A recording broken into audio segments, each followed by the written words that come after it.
Welcome to Season 2 of The Retail Tea Break. My name is Melissa Moore, founder of The Retail Advisor. As a consultant, mentor, trainer and lecturer, I enable retailers and makers to reach their potential through sales growth and excellence in customer experience. I'm also your host of The Retail Tea Break. Each week, I'll be joined by industry experts, retailers and makers to decode the myths, share stories, and their insights into this industry of ours. So if you enjoy listening to the Retail Tea Break, subscribe to the podcast and share it with others in the industry too. So sit back, grab that cup of tea and listen in. Welcome to the Retail Tea Break.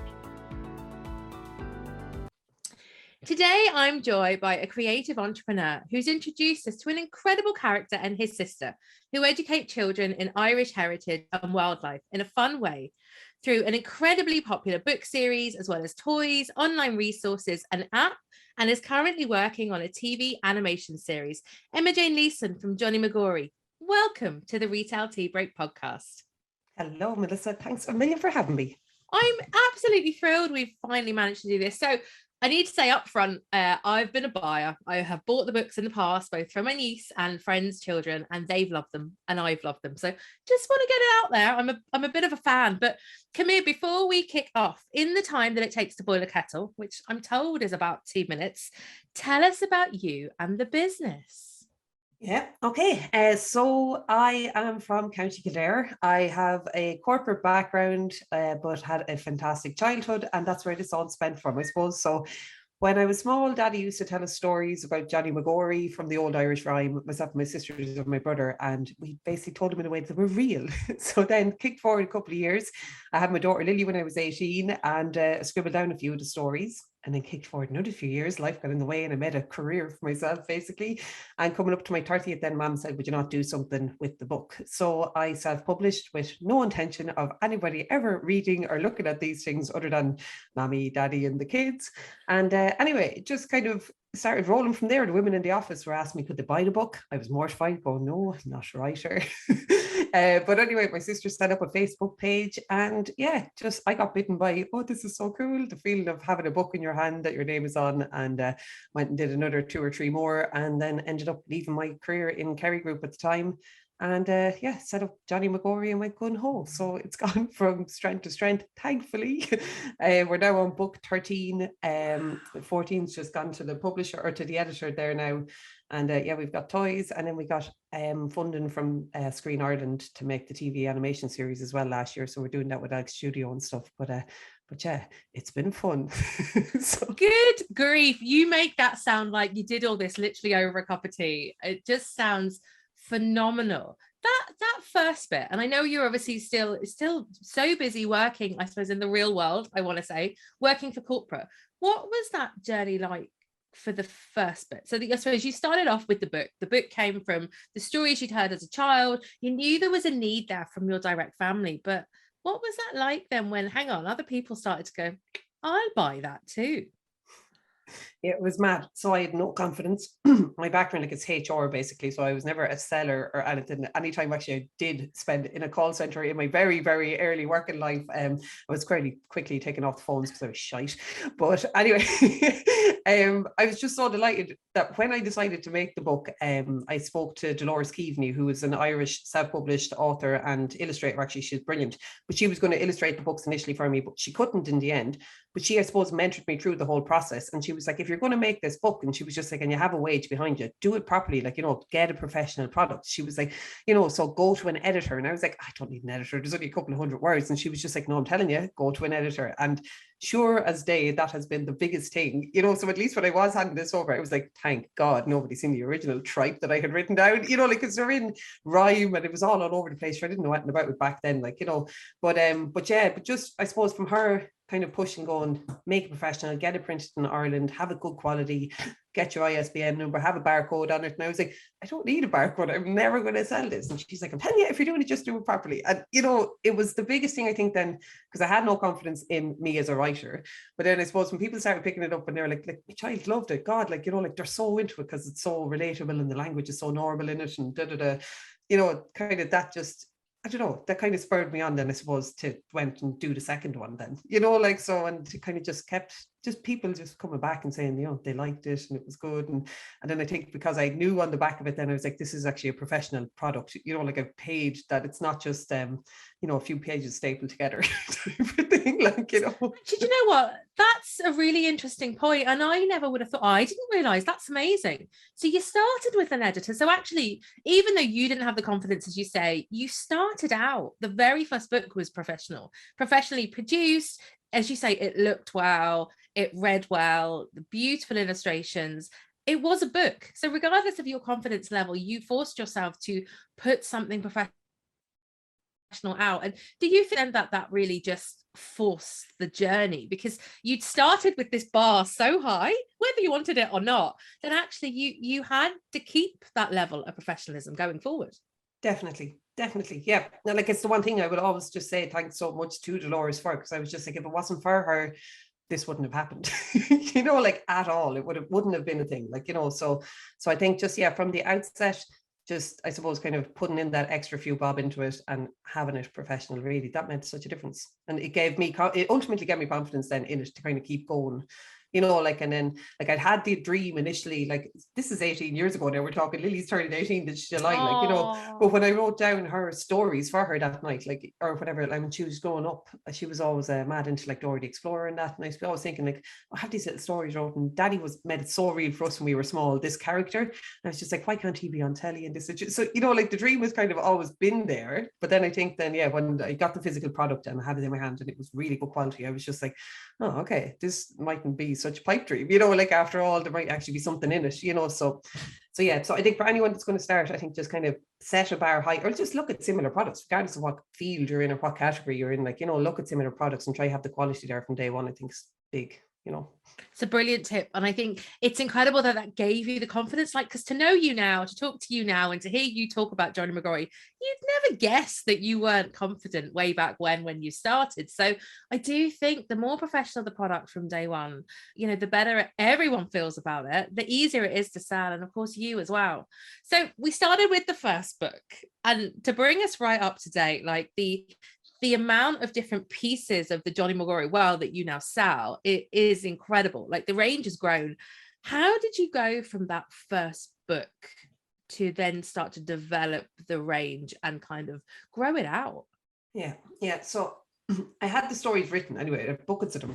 There is still loads in the biscuit tin, basically, that haven't been published. So I did the first one. I was working in Portimona, I did the first book. Then I was just like, oh, I love this feeling or whatever. And I was just like, right, I'm going to go on and do another book. So I did that then, and I got on to the central bank, I think, at that point, whatever. And then moved again. I was in Kerry Group, then I did the third book. But the real kind of jump for me then from moving from just having books, like kind of this independently published book that I could sell, to a business was, I suppose, just life.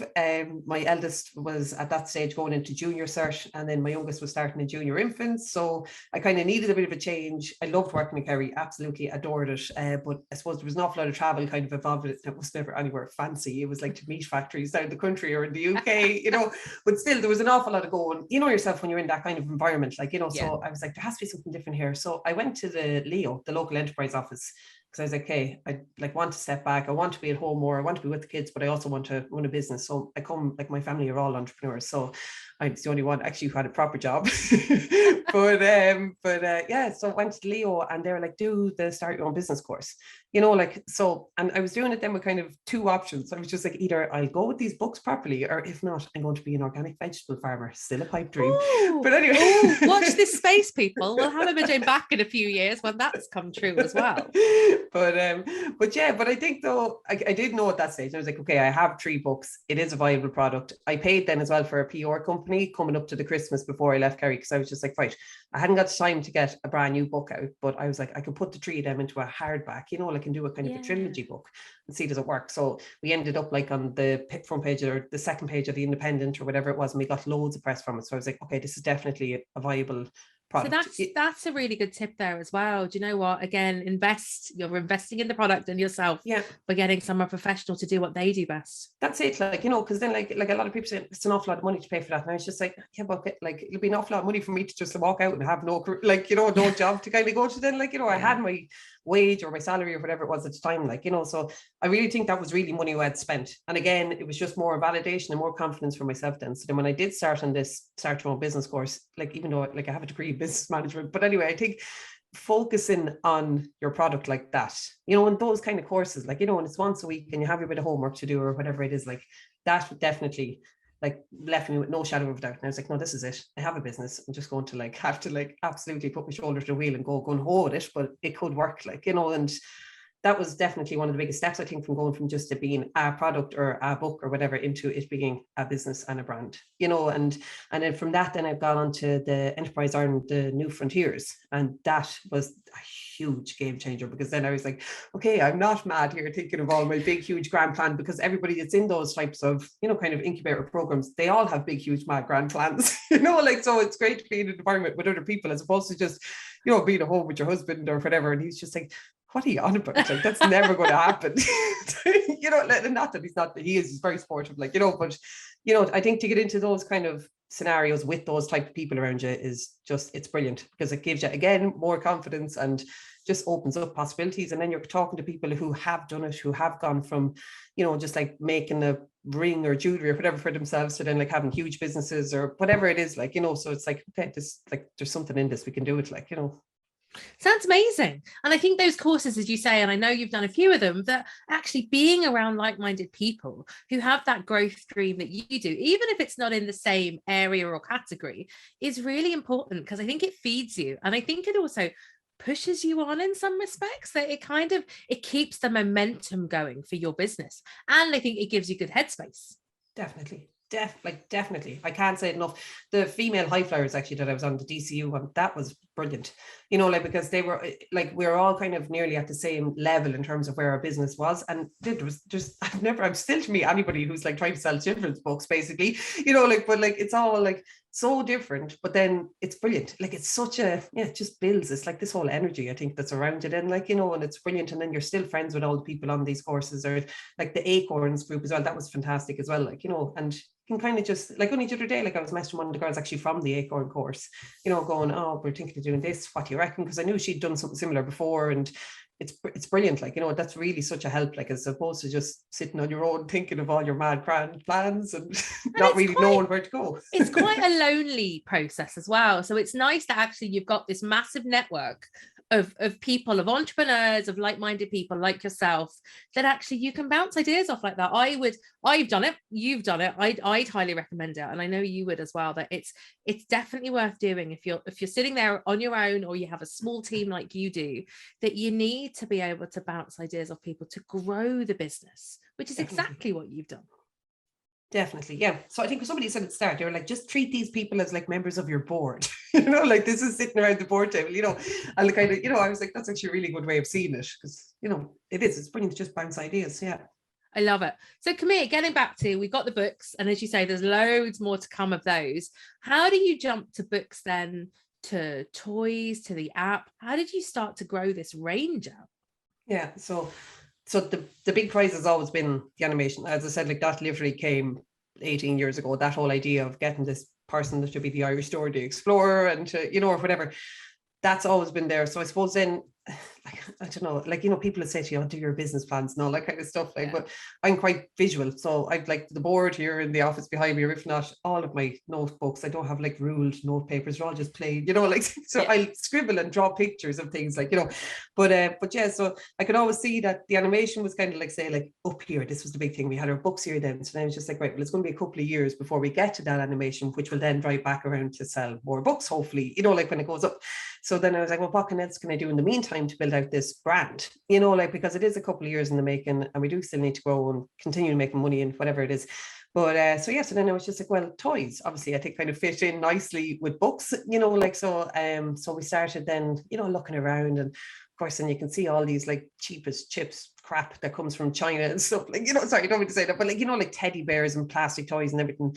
And I was like, okay, right, you can do that, but like, I don't believe, I personally hate my own kids playing with that kind of stuff, like, you know. So I was just like, hey, if I'm going to do it, I'd rather do something that's I would like, you know, like, it's something that I could own as well, and then the kids can get enjoyment of. So yeah, so we kind of went down the kind of eco toy route, and I hate even putting a label on it, but it's just like all wooden toys, and it's things that'll last, and little things that you can pass on from generation to generation, you know, those kind of toys. So that came. Oh, the app then, that also came from just, I think, big dream. And I was just like, how can we get these books into, you know, for kids who maybe can't read as easily, or, you know, like there might be just some sort of like additional needs there anyway. So the app, I was like, wouldn't it be so cool if we could get the characters to hop up off the page and for them to read the book to kids, you know, like, and everything. So that's basically just where the app came out. And then it's just like one of those law of attraction things. Basically, Dave Fernie just contacted me out of the blue then on Instagram or LinkedIn one day going, hi, you know, like, I really like your books and I think they'd be really cool to do like augmented reality. And I was like, that's mad, that was one of the dreams.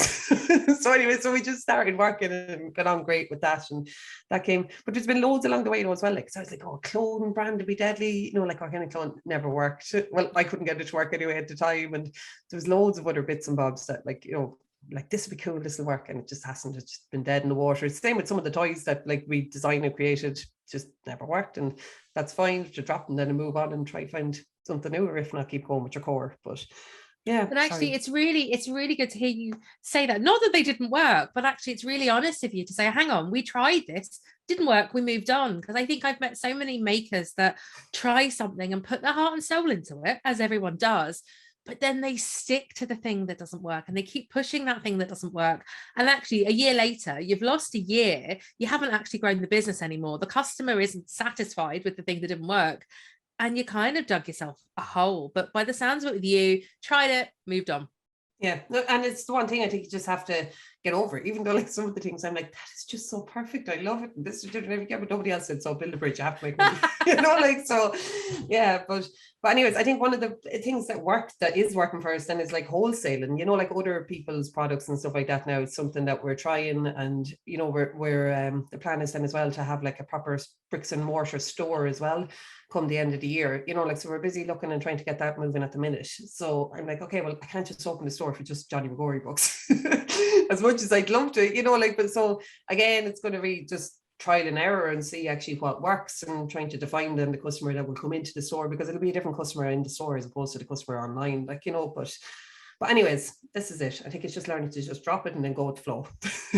So you heard it here first, and you probably haven't seen my expression as to when Emma said that. I was like, can you imagine a bricks and mortar store? That's me for the rest of the day now, staring into space going, can't wait to see that, can't wait to visit that in the run up to Christmas. How lovely though, for both, I suppose, the children that read the books, their parents, their grandparents, their friends, to be able to kind of walk into this Johnny Magory world. I'm bigging this up now, Emma Jane, this better be absolutely epic, because like it's in my head now.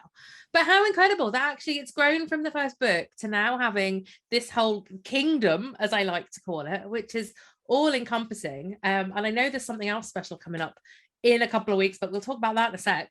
The other thing I really want to talk to you about that's really, I think, stuck with me over the last couple of years is your unbelievably consistent way that you use email marketing. It's phenomenal. I get an email every week from you and I still read it, and it's one of those that I always open up. How did it come about, I suppose, and how has it helped the business? Yeah, so email, my sister actually, she runs online businesses, that's what she does, but so she's been like harping on since day one, you need to build an email list, and I'm like, yeah, whatever. You know, like, and again, the truth that we all think. Yeah. But she actually, like, you know, it was hard that like she set up the Facebook page initially, but she also set us up on like MailChimp, and you know, like put the first pop-up thingy on the website and all that kind of stuff. Now thingy, the technical term. Thingy. But yeah, so, but it's so true though. Wow, like email is like the way forward, you know, like, and now that's like one of our biggest priorities actually, is to try continue to grow the email list. So yeah, so then we kind of fluted around with loads of different styles of emails, and you know, like using the MailChimp templates and this, that, the other, and different times a day. But then I just seemed to land on this one where I love doing it actually. I sit down every Thursday morning and I write a letter. Ultimately, you know, like, so I get up early anyway. My husband's a truck driver, so I'll be up 5 o'clock on Thursday morning typing out my little letter to people. And yeah, that's the one thing though, that people always come back then and they're just like, oh, you know, like I love reading your email. And I was just like, why? I just sit there waffling away with a cup of tea. But again, I think it's the honesty. It speaks to the brand. It's something new. Like, you never know what you're going to write about, what the picture's going to be. It's always a surprise on a Thursday. It's great. You know, it's life. Like, but the one thing though I do though, and I have been doing obviously since day one, is like I have a little folder in our email for, like, you know, like my blog posts. And it's brilliant. Like, you know, at the end of the year, then I'll sit and, because I try to do like an end of year review blog, you know, each year, and it's not for anybody else really, it's just for myself. And I'd read back over them emails and I'm like, Jesus, I forgot half the, you know, like the stuff that we did, or look how much the kids have grown from the pictures or whatever, or the state of my hair, what was I thinking? You know, like it's still kind of, I enjoy kind of reading back over them then, like, you know, after the year, and just having a quick glance at the pictures and everything in them. But yeah, so actually, that's a really nice point. How many of us fly through the year, we're up to our eyes, we're constantly never getting to the top of the to-do list, and we kind of forget half the things we've achieved or we've done. So that's a really nice point for everyone, to just kind of keep that little folder of bits and pieces that you've done and almost document it so you can celebrate. Yeah, definitely. And then make a book of it. Oh, I love that. There we go. Tip number 34 this morning. Make a little book out of it. Your audience, has it changed over the last few years, as you've grown, as the brand has grown? How have you managed that? Yeah, so our audience, so it's funny, like children's books is obviously the only market that you know, you're not selling directly to your target audience, you know, like, so you have to sell it to the parent, obviously, or the aunt or the uncle or whatever it is, like. But yeah, it's great. The children have obviously grown up, the ones that I had initially started writing with. So that's why I suppose I've kind of pushed down and writing chapter books and working on a novel and stuff like that now as well, you know, like as the audience grows up. But yeah, we always kind of had a defined audience of you know, like the kind of the gift, like say for like the Irish audience, but then we've also always defined the abroad, or like the exporting audience. So it's like the Irish diaspora. It's trying to tap into that.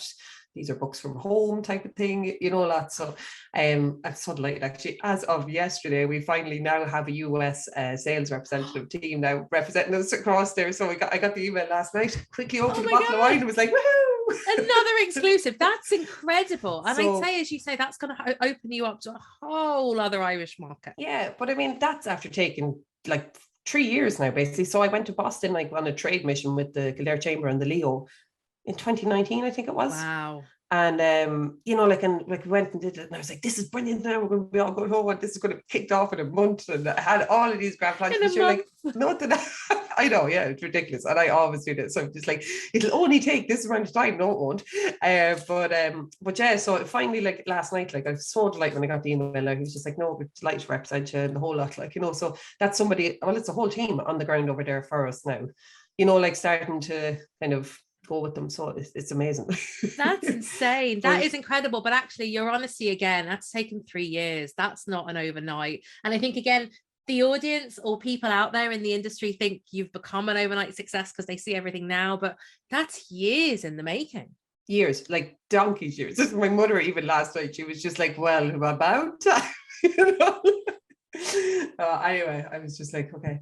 So yeah, it always, somebody told me to start, it's going to take twice as long, it costs twice as much as you initially think, but like that's 3 times as long and whatever, you know, like it's just the way. Anyway, you just have to go with the flow. This is it. Your plans never work the way you intend them to, and timelines never work out either, as far as I can see. So.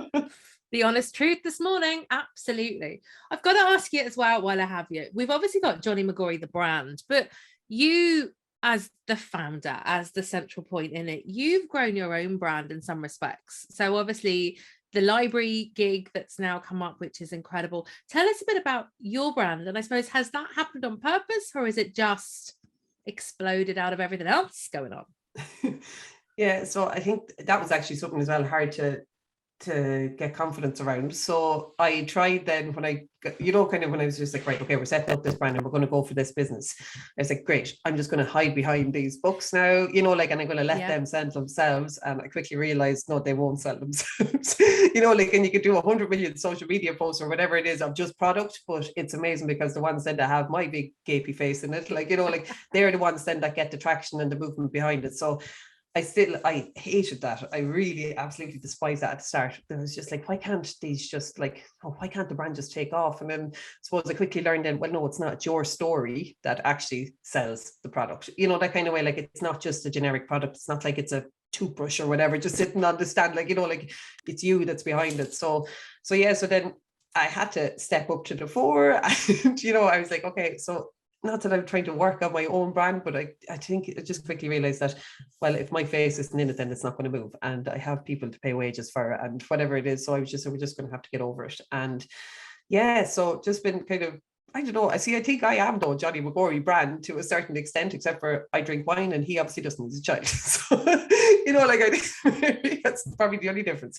But yeah, so it's great though, kind of getting out there now, and like the Network Ireland Awards and all that kind of stuff. Like it's like that's not the business winning an award; it's the Businesswoman of the Year award, and that kind of stuff. So it's just kind of trying to find a nice balance between it, because I feel so uncomfortable. Oh, but you know what, again, I think that's really true out there. None of us want to be the face of our business, but you kind of have to do it. You have to, especially if it's a product brand. You think it is all about the product. No, it's about you behind the product, as you say, but also your team. And you've mentioned your team there briefly, and obviously they play a massive part, and that team has started to grow over the last couple of years for you as well, hasn't it? Yeah, it's a huge part. Yeah, so I knew before I actually left work, I got a VA, so a virtual assistant. So it was something that Lauren kept saying to me, I'm just chronically shite at like all the detail and books and all that kind of stuff. Like, even though I used to do accountancy, amazingly enough. But anyways, I'm just brutal at it. But so yeah, so I had a VA, and like for like, it was literally, I think 5 hours a month or something like that. Like, like before I was leaving, kind of trying to get it, just to see was it a viable product and all that kind of stuff. But I knew from the outset, I was just like, okay, if I'm to do this, I'm going to need somebody with me, that like just keeps the whole business running, because honestly, I'm just so brutal at it. And so yeah, so I started, like, Elizabeth was the first person to work with me, and Elizabeth worked with me for a year. She was amazing. And then she left, and my best friend then, Amanda, was just helping out.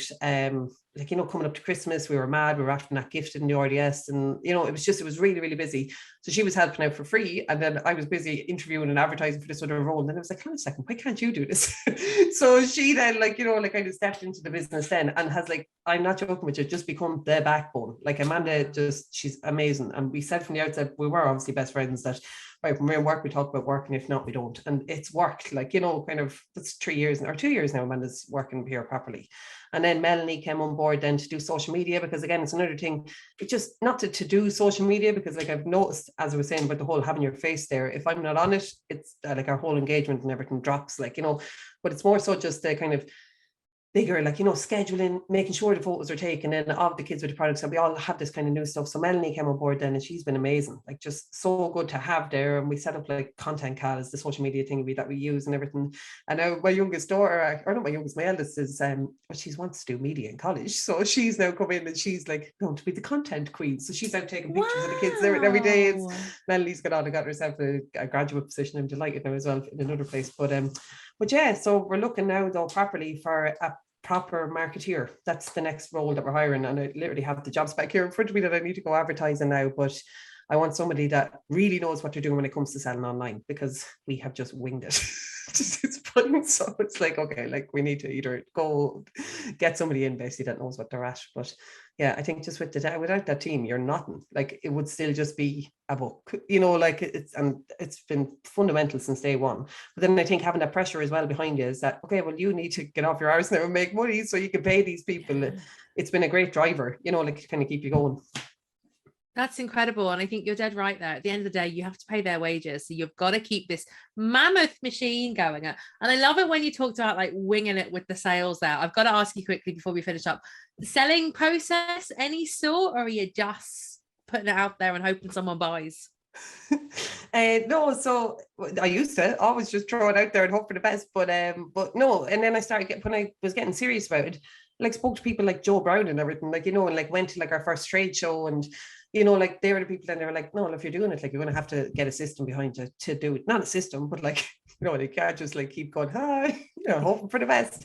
So yeah, so we have a sales process now. Like, we keep a list of people, like we still have like our dream, like, like where we want to get into in terms of big stockists and all that kind of stuff from countries and whatever it is. And then like with the customers, like the online, like our direct customers, like it's still just constantly trying to find new people, hoping word of mouth is huge for us anyway, like, but like that everyone that gets a book will enjoy the book and hopefully tell somebody else about it and the whole lot. So yeah, so it's not as willy-nilly as it used to be now, but it's worked. Like, and again, that's down to Amanda and her list keeping skills and all of that kind of like, checking in and following up and the whole lot, like, but anyways, it takes years for these things to come to fruition too. So I think it's just expected.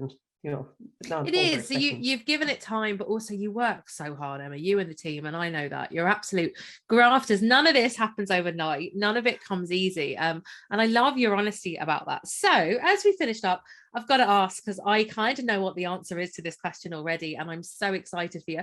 What's coming up for you and the brand over the next few months? Yeah, so we've got a busy summer. I'm so delighted to say that.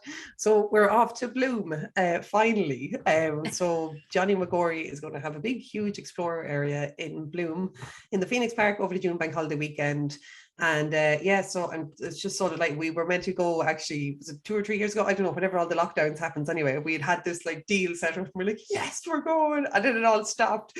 So when they came back then and they were like, no, we're going home. We want you here, this, that, the other. So that's huge. I just cannot wait. Like the amount of people that we're going to get to see, and we're going to have like plant a tree with Johnny Magory and planting wildflowers and for the bees, and obviously reading books. And I'm on the main stage every day then as well across the course of the festival there as well, just reading books and getting kids back. And Sarah Cahill, actually from Play Like Apes, is going to be there as well, doing nature-inspired yoga with the kids and all that kind of stuff. So we Bloom, and then we're bringing the exact same thing then as well to Kaleidoscope.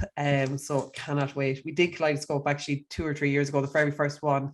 It was deadly. So I'm a big music festival person anyway, but I think it's just the family ethos and everything around that is just spectacular. I love it. So I can't wait for that. And then we're going to Forest Fest as well then. That's a new one that's opening in Emo. So we'll be there too. And then, yeah, there's loads of kind of smaller bits than there in the Hilterland Festival and everything. I can't wait. Like, it's going to be a mad summer, but I'm like, it's okay. You've been sitting at home. I am going to keep my fingers crossed for good weather for you this summer, because that's incredible. New audiences, lots of excited children and kind of their families as well. I can see it just being explosive for you and the brand this summer. And it's brilliant. Our first big summer, I suppose, being out and about in a really nice way. It's amazing that the brand's going to be everywhere this summer. This is it. And I just need to make sure that the old camper van is running. So we bring our 1972 Volkswagen to all these things. Dave, when he said it, he was just like, have you even taken it out of the shed yet? And I was like, nope. I was just like, I'm sure she'll be grand. She's this old. She's gotten to this stage. We'll be okay. Oh, amazing. Well, incredible summer. I'd say it's going to be amazing for you and the brand. I'm going to keep my fingers crossed for the good weather. Emma-Jane, it's been an absolute joy. I love your brutal honesty about your journey and Johnny Magory's journey over the last few years and how you've grown the brand. So look, if you've enjoyed today's podcast, please like and share and comment. Have you bought the books? Do your children, do your friends' children love the books as much as I do? We'd love to hear.